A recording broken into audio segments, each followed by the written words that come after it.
Good day, poker peeps. This is Sky with Smart Poker Study. So Alex Fitzgerald just co-authored a brand new book called Improve Your Poker Now, and it is a guide for serious amateurs. Highly recommend this book. I skimmed through it a little bit. I like it a lot. I think it's right up your alley. But besides the book, I have the next best thing on today's podcast. Alex Fitzgerald, one-on-one interview with me. Let's roll into it. Gambate! It is you. It's Alex! Alex! Alex, what is going on here? What is this thing?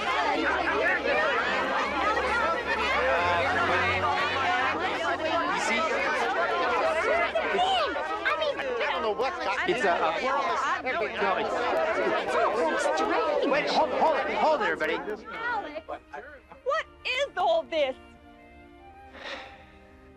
Alex, it's great having you back on the podcast. Thank you so much for joining us. Oh, thank you for having me. Yeah, absolutely. So you recently got a new book, or wrote a new book, I should say, Improve Your Poker Now. Sorry, it's backwards in the camera, everybody. But so I wanted to ask you about this book, just a few different questions. First off, where did the idea for this book come from? Well, when I was talking with Topher, my co-author, he actually made a really good point, which was if you were ranking how much someone knew about poker on a scale of 1 to 5, most of the poker books are written for people who are at a 4 or 5. They're written by high-stakes professionals for high-stakes professionals, which I also understand that people want to hear from the best players in the world, but generally, the best players in the world have very, very advanced techniques. Now, we were saying, someone should write a book for everyone who's at a 2 or a 3. That, say your stepfather loves to play poker, but maybe he doesn't catch a lot of the new lingo. Maybe he's actually a pretty decent player, but he's a solid player and he needs to maybe take a few more spots just to up his game a bit. We thought we could make something for him, and yeah, we were lucky enough to be able to put it together. Great, great. How did you meet Topher? He was one of my students, and yeah, just discussing things over email, I realized, wow, this guy's an incredible communicator, and we actually played a tag team event at one point at the series, and we got to meet up in Las Vegas, so that was pretty fun. Awesome, man. What's the process like? I've only ever written books just by myself, right? I'm even my own editor, and I give it to some students to get their feedback. But what is it like working with somebody else writing a book? Like, how does that process go? It's incredibly different. So what I did with this one is I have a lot of the source material. I have a lot of source material. And Topher was my student, so he was giving me his interpretation of how he saw the material. And he would keep using phrases and he would reword things where I thought, God, someone needs to write this down because that's a really good way to put that. That's a really excellent way of explaining this tougher situation, this tougher concept. And then he was really behind this project and he said, okay, let me work on this for a little while. And he came back with some incredible pages. I read through them and gave my edits. He didn't honestly need a ton. He's such a clear communicator. I wrote a bit. So yeah, it was fun. Yeah, it says here he was even on at age 11, like in the bio at the beginning, right? At age 11, appeared on Late Night with David Letterman, discussing his one-man sports newspaper. So this guy's been writing for his whole life, basically, it sounds like. Yeah, he's excellent at it. Yeah, good. I'm going to dive into it like starting next week, though. So I'm really looking forward to it. But another question for you. So you said this is book, and it says a guide for serious amateurs on it. If somebody is an amateur, they want to improve their skills, but they're kind of stuck, or maybe they're slightly losing player. What chapter specifically would you have them dive into to start building up their skills? That's an excellent question. I've actually thought about this one a lot, and I think where you want to start is post flop, because I think a lot of people know what hands they should and shouldn't play in many situations, but the biggest problems I see in most serious amateurs is, one, they want to assert themselves pre-flop. So if you do want to check the sections on 3-betting, that's really good. But where you really see the fastest gains is post-flop, because a lot of people do, if they think about their plays for just a second longer, they'll realize that what they're doing doesn't make a ton of sense. They're just on autopilot. So let's say they raise from early position with pocket kings. They get 4 callers because it's a low stakes game. The board comes ace 10 5. Many times people will continuation bet there because they say, I'm continuing the story. I'm the pre-flop raiser. I need to bet here. My range is superior. That's not incorrect, but if they thought about it, if they ask themselves some of the questions we suggest in that book, okay, is this a value bet or is it a bluff bet? If they say it's a value bet, you say, okay, is queens calling you or is it 10 calling you? And they might think, I bet into that many people, I'm not really sure. Okay, is it a bluff bet? Is an ace folding to you? Well, probably not. Most people love top pairs. So if they actually think through their actions for just a second, they usually end up saving bets that they're giving away when they're autopiloting, and they are also preventing themselves from calls that could really sink them. There's a process that we describe in the book for that as well. Gotcha. So when it comes, if we were to break down the most common mistakes for amateurs, serious amateurs, post flop at least, is it calling mistakes, checking mistakes, or betting, or I guess, or even folding mistakes that they're mostly making? That's a fantastic question. So you can categorize most poker players as nits, stations, or maniacs. And nits fold too much, stations call too much, maniacs bet too much. And generally, I'd say the vast majority of amateur players, I'd say maybe 50 to 75% of them are stations, which means they call too much. So pre-flop, there's many times that they have the best hand in position. They should really double down at that point and 3-bet and make the pot really big on their terms. But instead, they just call and they let half the table in. And then you really are forced at that point to hit a huge hand in order to win a big pot multi-way. The other problem that they have is on the river, they don't want to fold ever if the bet size is half pot or less, because they feel really stupid if they fold to a 40% pot size bet and it turns out the guy was bluffing because, oh my gosh, there's such a huge pot out there and I really would hate to forfeit this entire pot. But what they're not realizing is those river bets are the entire session. Those 15, 20 big blind bets, if you're just giving them away, that can really end everything if you're not paying attention to it. So those would be the key mistakes I would look out for serious amateurs. Yeah, I agree with you there. Calling for sure, big ones, and well, of course, some of my students have the problem of I've always taught like aggression wins in poker, and so like you had said originally, they open raise pre-flop with pocket kings, ace high flop. We have to see that because aggression wins. We just got to do it. Right. But then I get some students that come to me, and they would be maniacs, or I would even call them gamblers. Right? They are just Right. constantly betting, flop, turn, and a river. And they lose a ton of chips that way. Sometimes their red line is just going up because they're winning a lot of non-showdown hands because they're just throwing chips out there, but their blue line is down, right? Because when they get called, they lose so much when they get called. How is a player like that who is a maniac right now, just betting too much? I know you said 50 to 60% are calling like too stationy, but the other ones, the 10% maybe that are maniacs or gamblers, how do they work on their game? So that's a fantastic question. Maniacs first need to realize that generally, and this comes up in a lot of in my other materials as well, how to beat players who never fold and whatnot. Nits beat stations, stations beat maniacs, maniacs beat nits. So if most of the people at your table are stations, you're supposed to be value betting quite often. And that means you should only be bluffing in specific instances. So a good specific instance to bluff would be the big blind flats you, because the big blind flats with too many hands and hits too many mediocre pairs post flop, it maybe will give away those pots by the river. But if you raise from early position and the low jack or hijack cold calls you, that's far more likely to be a stronger range. And those people are much more resistant to folding by the river. So what you're supposed to do is viciously value bet. So use all that energy you have towards betting and put it towards value betting. So I'll give you an example that came up.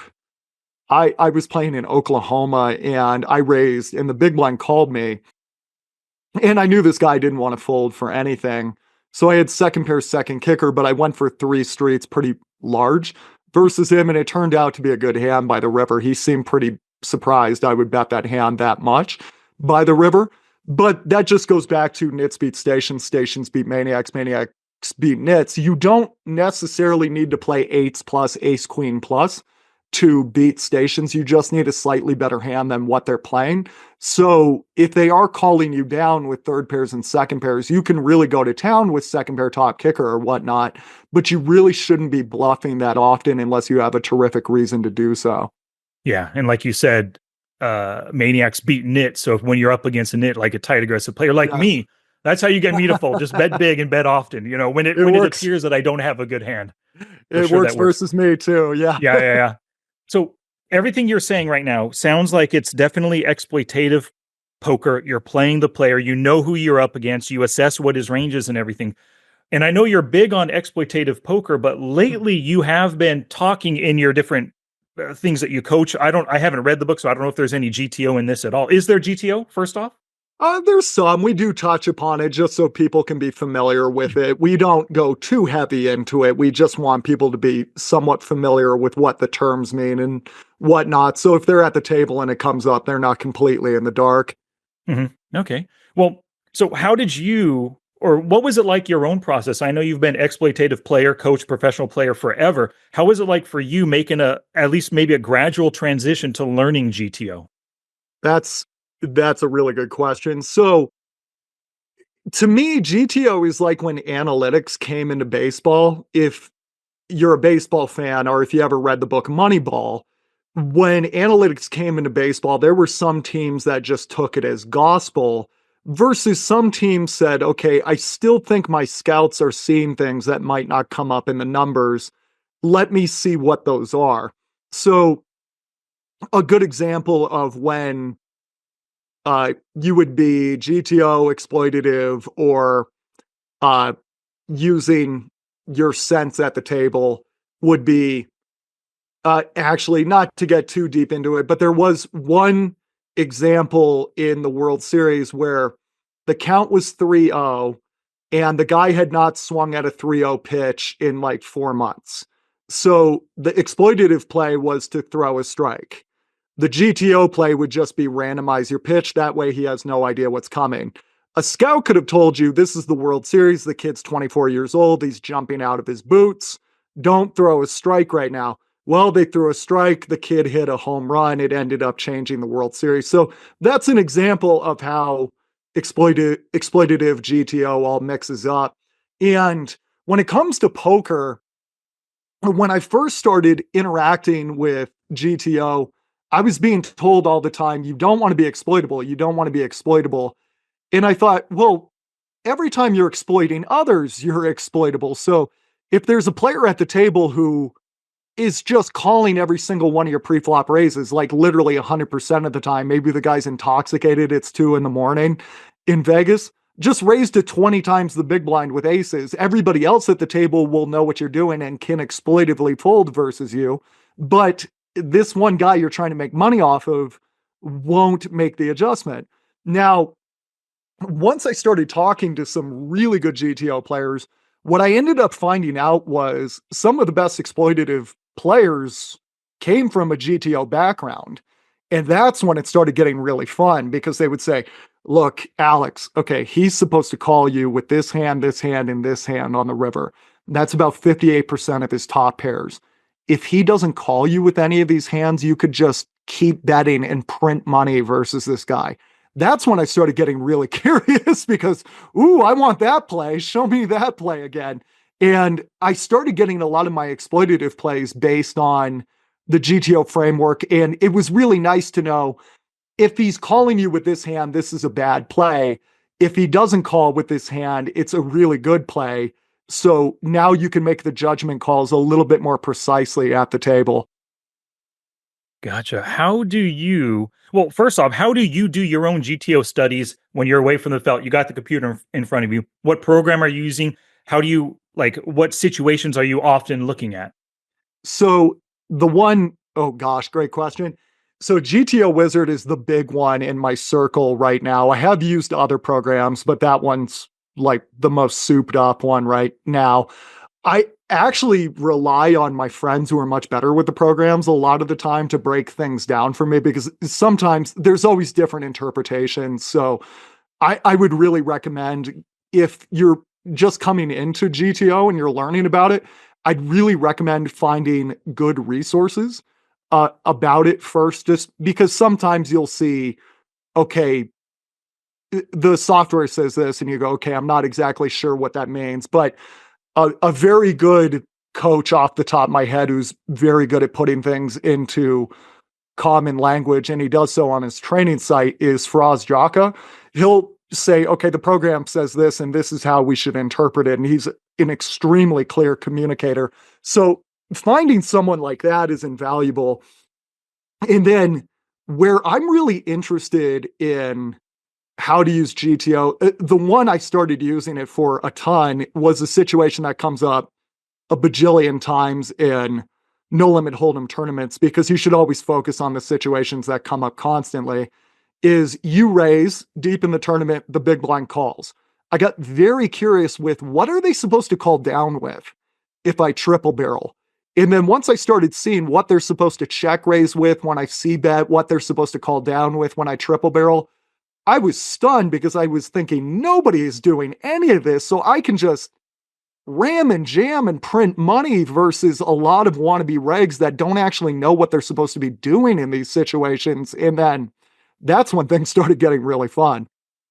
I bet. Absolutely. Have you found, just anecdotally, are you a better player now that you've been learning GTO and figuring out how to use those strategies on the felt? Like, have you found more success? Is your ROI for tournaments up? Absolutely. So this actually comes up in Improve Your Poker Now, though. We talk about it's kind of like when you take a golf lesson. When you try to adjust your swing, the first thing that's going to happen is it's going to go worse. Your first couple of rounds are going to be bad. So when I was first trying to implement a bunch of this stuff, it was a lot and I wasn't doing it right. And I made a bunch of mistakes. So one thing I kept doing was I'd say, okay, I have to call on this river because if I fold this hand, I'm pretty much folding every single hand. And then this guy could just put bets in constantly and just print money versus me. What I didn't understand is you can still exploitatively fold versus people who can't bluff enough. So Yeah. I started going back to doing some really exploitable plays that still make me a little squeamish now that I know how bad they can be.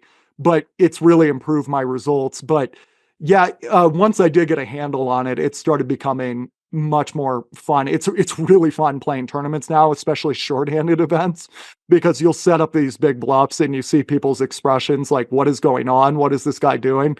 That's when it really is enjoyable to me.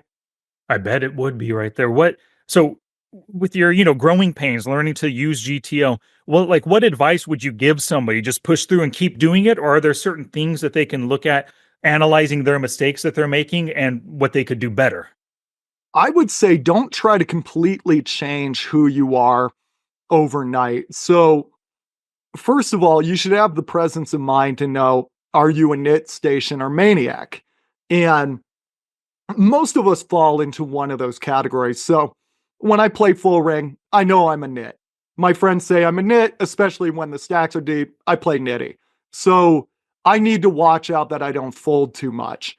If your friends say you're a maniac, everybody knows you're a maniac at the card room. Look at that. You're really trying to make sure you don't make your biggest mistake. So I would say if you're a nit and you fold too much, look at what you're supposed to be calling with in many situations. And don't take that as gospel because maybe you have to adjust to some people, but let the information percolate in your mind for a little bit and see how you feel about it and see if you're missing things in some of these situations. If you call too much, look at what you're supposed to be calling with in some of these situations and seeing if you're overdoing it.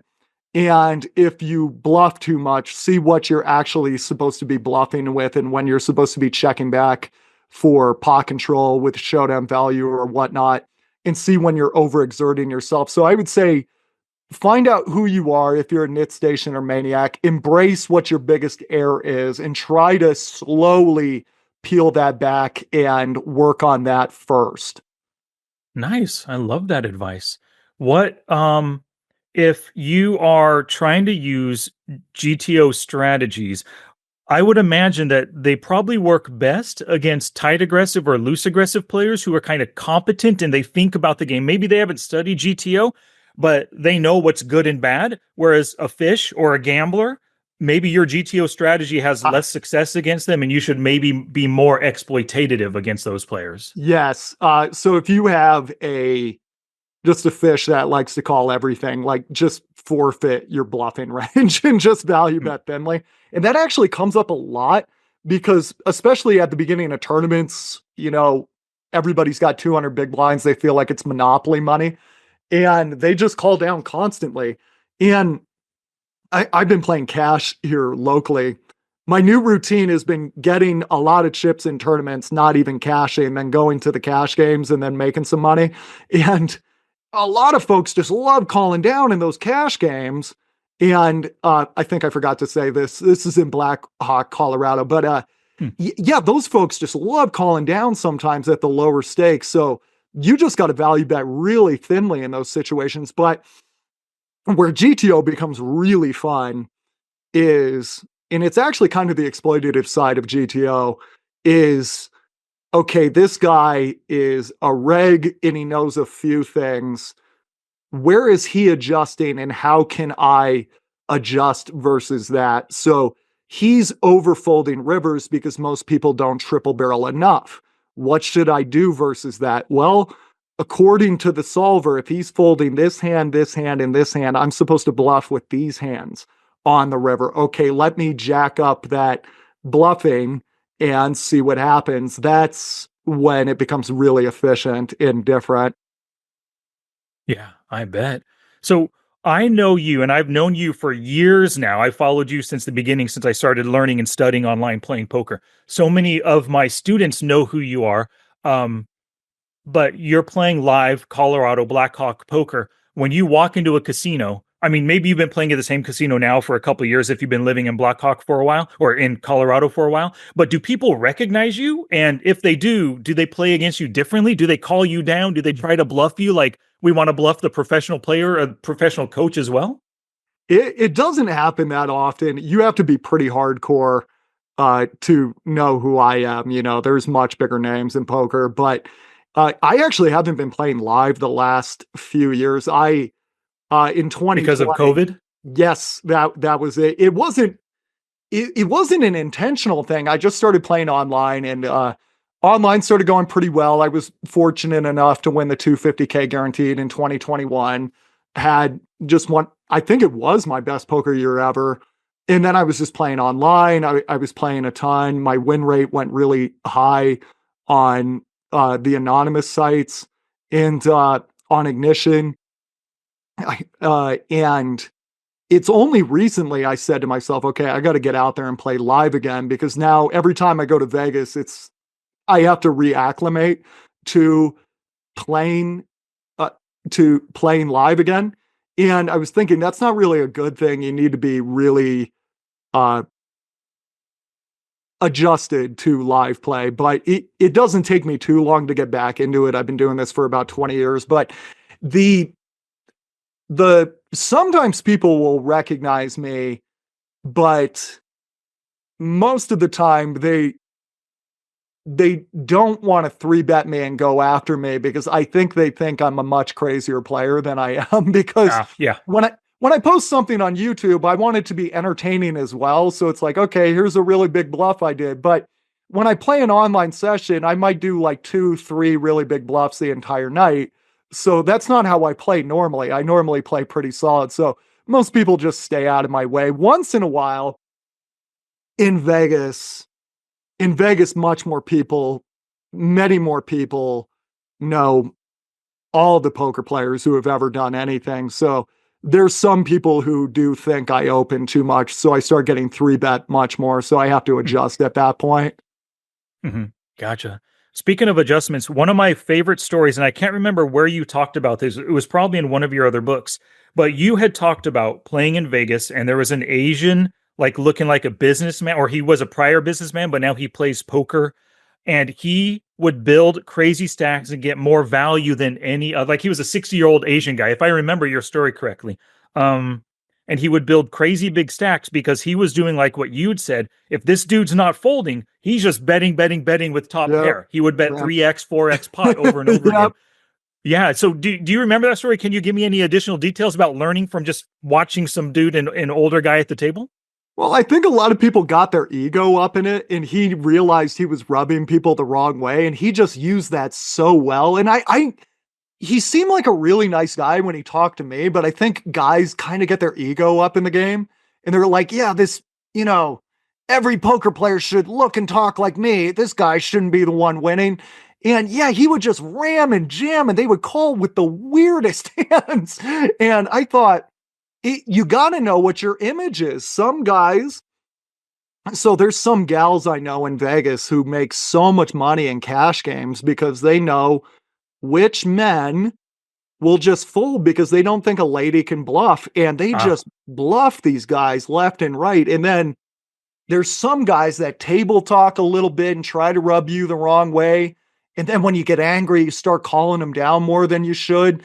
And they just bet 1.8x pot with top pair second kicker, and they get paid off. It's all about taking what the table gives you, which is really hard to do because you have to have the presence of mind to know how each person is perceiving you, which it's really hard to know how people perceive you. But luckily in poker in the United States, sometimes people will even tell you how they perceive you. I don't think you have it any time or whatever.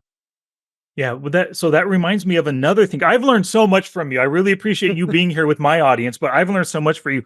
That reminds me of another thing: developing an aggressive image, not even aggressive, developing a loose image just by talking to people. If you're at the table just chatting them up, they think that you're involved in every hand. Like you might see a couple of pre-flop hands and you play and you fold on the flop and stuff, but they think this dude is in every single hand, and that kind of you cultivate your own image of looseness just by talking to people because they're playing a hand. You're talking to them 5 minutes ago. Maybe they can't remember that you weren't involved, but you were spouting your mouth off the whole time, And so that was one of the great things I learned from you. But for me, like I told you before, I don't like playing live. I'm just not a live player sitting with people I don't know.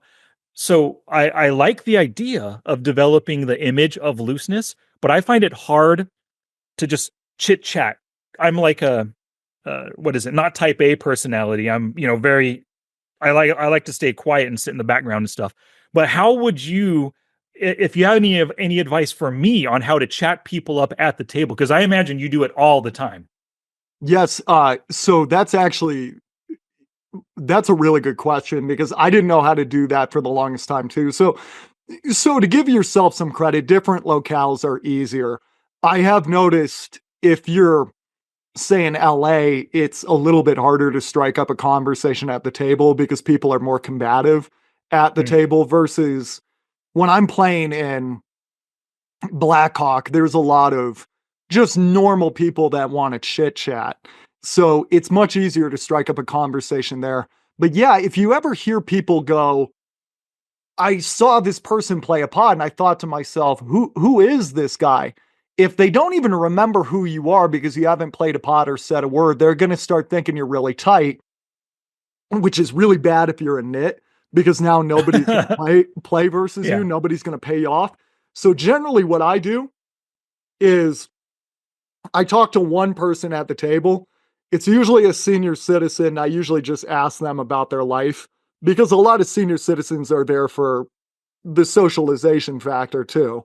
So it can be like the other day I was playing, I just asked a guy about somehow he offered where his kid was going to school and what he was studying. And I was just following up on that. Like, oh, how did he get into that? Did he get a scholarship under that? Just things like that. And then just as long as you're talking, everybody thinks you're playing. A lot of people think when I play cash that, they go, oh, I want to see you play cash. I bet that'd be really fun. And I tell them, honestly, you'd be bored out of your mind because if I'm playing cash, I don't try to do anything special because I have infinite time to do whatever I'd like. And people like to pay me off if I'm talking. So I just adjust to that. But yeah, generally I'm just talking to people about anything and usually asking them about their life. And I'll talk to the dealers. That's kind of a neutral territory. Sometimes with the young guys, I'll try to infuriate them by getting a guy talking about something that. So there was this one guy, he was hilarious. He showed up and this guy loved fly fishing. He wanted to talk about everything fly fishing wise. So I asked him just 35 questions about fly fishing and just kept the conversation going for like an hour. I didn't even know anything about fly fishing, but I knew a lot by the end of this. But it was so funny. There was this kid next to him that was just clearly forgot his headphones at home or something. And he was just getting more and more frustrated the more he had to hear about fly fishing. Yeah. And he started playing kind of erratically. And maybe just because of my sick sense of humor, I just kind of kept it going just to see what would happen. But yeah, generally I just ask whatever the person wants to talk about. And usually sports is a really good neutral topic. Whatever jersey they're wearing, asking them about their team, if they're following them, that goes pretty well too. Gotcha. Or a senior citizen, he's wearing a Navy hat or something, ask him about his time in the service. Yeah, you'll end up hearing a lot of stories. It actually gets pretty fun. A lot of them have stories for days, so it's a pretty nice way to pass the time at a cash game table. Yeah, absolutely. You had said something I'm sorry, I can't remember what it was, but I have a different question already teed up for you. So I have taught that aggression wins in poker, and as we had mentioned earlier, right? And I have given my students a razor fold only pre-flop challenge in the past. Do this for a week, do this for 3 days. No calling. You're only 2-betting, 3-betting, or 4-betting pre-flop, right? And then some students love that challenge and they take it on and they keep doing it for a month or 2 months at a time, right? Or at a stretch. But occasionally I'll get a player that says, I love this so much. They ask me, why would I ever call again? Raising pre-flop is just awesome. It's fun. I'm printing money. My red line is going up. Everything is great. Why would I call? And my answer, I'll give you my answer before I ask you for your answer. My answer is you don't want to be a one-trick pony, and calling sometimes sets you up for really good post-flop opportunities. You call with the hand that you don't want to bloat the pot, 7-5 suited, and it strikes something good on the flop. You can check raise, bluff them. You can get max value when they don't see that 7-5 coming. That kind of things. You don't have to be a pre-flop raiser every time. And especially as you move up in stakes, you can't be a one-trick pony. All of your opponents, they're thinking, they're noticing your patterns. They're going to know that you never call, and then boom, they're just going to keep raising and re-raising you. This guy's always bluffing. He never calls. You mean there's things like that. So that's my reason why you have to mix in calls. And in general, if you break down your plays, you're playing 20% of hands, probably 15, 16% are raising, 4 or 5% are calling pre-flop. That's just a general idea that I have right there. Kind of like the 80-20 rule. Maybe it's 80% raising and 20% calling, But what is your answer to why should I ever call again? So that's another great question. So I would say, so if you're newer to poker, I don't think it's a bad idea to increase the variance, because if you increase the variance on your terms and constantly put people in bad situations, good things can happen. But once you start developing a little bit more finesse, you can actually add in some cold calls pre-flop. So the thing I've noticed is back in the day, I just told people, if you have a decision between 3-betting or calling, just 3-bet, because generally it's going to be more profitable. And that was very true for a long time because people would play weak poker versus 3-bets. Now, a lot of those people who played really weak poker have gone broke. It's going to be 2025 here pretty soon. A lot of the people that are still around are a little less predictable. So if you're 3-betting and just going after everybody nonstop, now people are much better at 4-betting, check raising, triple barreling, making your life hell. And if you make things less predictable, you're going to have to be flying by the seat of your pants pretty consistently. So that can get really difficult really quickly. Versus I've noticed if you throw a cold call in every once in a while, people go, oh, this guy's just like me. He's trying to see flops. So I bet when he does 3-bet, he's got something. And there's some hands that play really well multi-way, such as essentially if you play a multi-way pot, the average winning hand is going to be 2 pairs, 3 of a kind, flushes and straights. So what you want is suited aces, suited connectors, suited broadways, pocket pairs, because those hands make really great combinations of the nuts a lot of the time. And in a multi-way pot, if the pot gets very big, you want to have those combinations. But you should be focusing more on three betting with big card combinations because big card combinations make one pair. One pair tends to be the winning hand heads up, and it becomes a very expensive hand multi-way. Gotcha. So a hand like, let's just say King Jack suited, a suited Broadway right there. You're on the button, somebody open raises.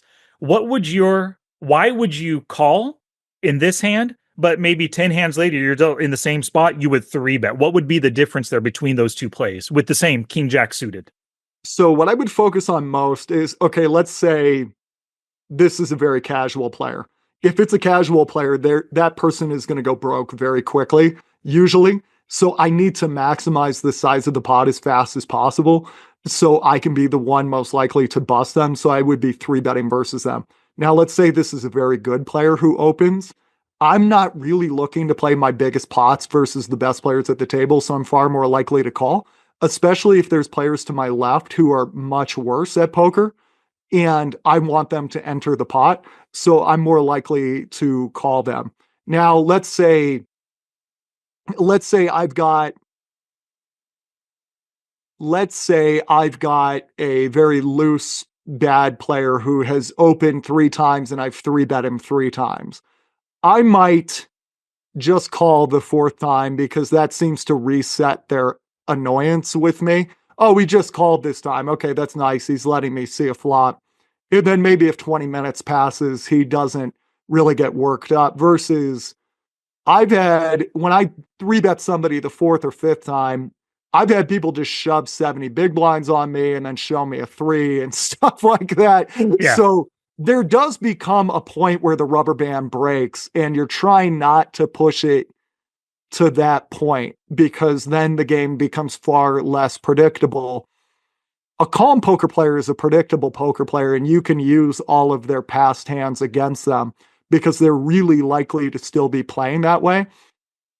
If they're just pissed off, it's really hard to know what they're going to do next. So you can't really use a lot of the data you've already collected.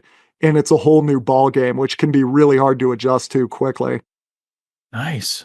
Good thinking. I love that advice right there. Now, one thing I noticed from what you just said is you're absolutely still an exploitative player and coach. You didn't mention GTO. You didn't say anything right No. there. Not that I expected you to, but I really love that answer. Like that's the kind of answer I would have given all about the opponent I was up against, the past history, what we've seen him do the past 3 rounds of play. That's awesome. I still, and eventually I do want to get to the point where at least a little part of me thinks GTO when a student asks me a question and I come up with an answer, or I'm playing in a spot and like I think about the exploitative, but then GTO maybe makes it a little way in and kind of influences my decision or helps me round out my play a little bit more.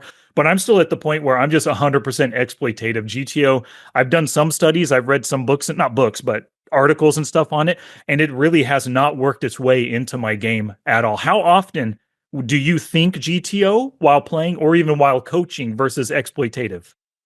So it's still mostly exploitative because generally that's going to get the fastest results versus low stakes players. And in a lot of my friends who are really in the GTO world, they'll even tell you, listen, if he folds this much on the turn, just bet. Don't even look at your hand.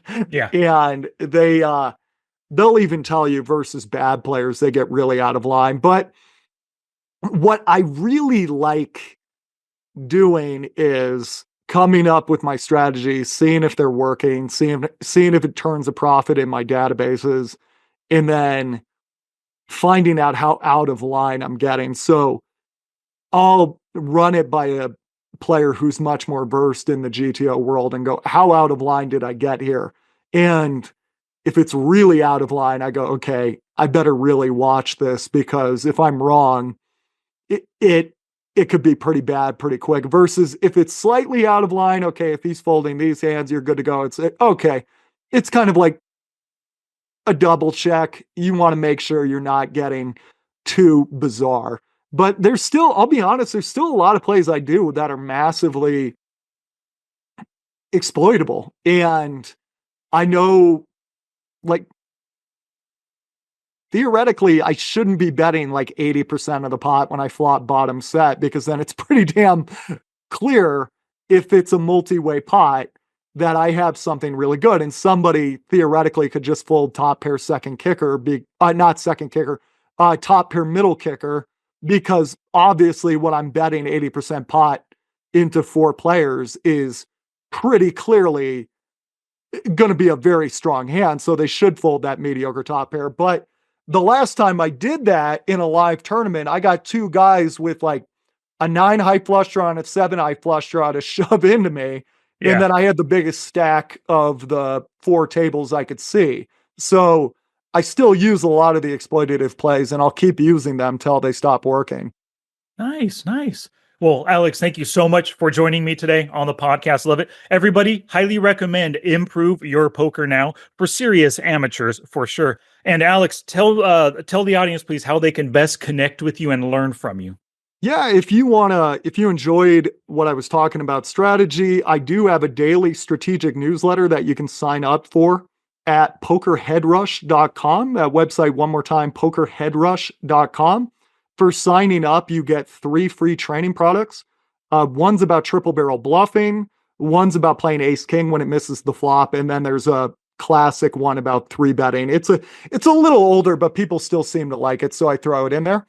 And yeah, if you go to pokerheadrush.com, you can see all my social media handles and my YouTube channel and all of that. So it's a one-stop shop. And also you can get the 3 free training products and just unsubscribe if you'd like to. It's totally free. Perfect. And I can attest to everybody, pokerheadrush.com, his daily newsletter is awesome. Like sometimes you'll get like a little 100-word blurb on something to do. Maybe it's poker mental mindset. Pay attention to your opponents at the table. Other times, Alex will give you an entire article, 7 things you're doing wrong and how to fix it, right? 2,000-word article, that kind of thing. So highly worth checking that out, pokerheadrush.com. But Alex, thank you so much for joining us again. Thank you for having me.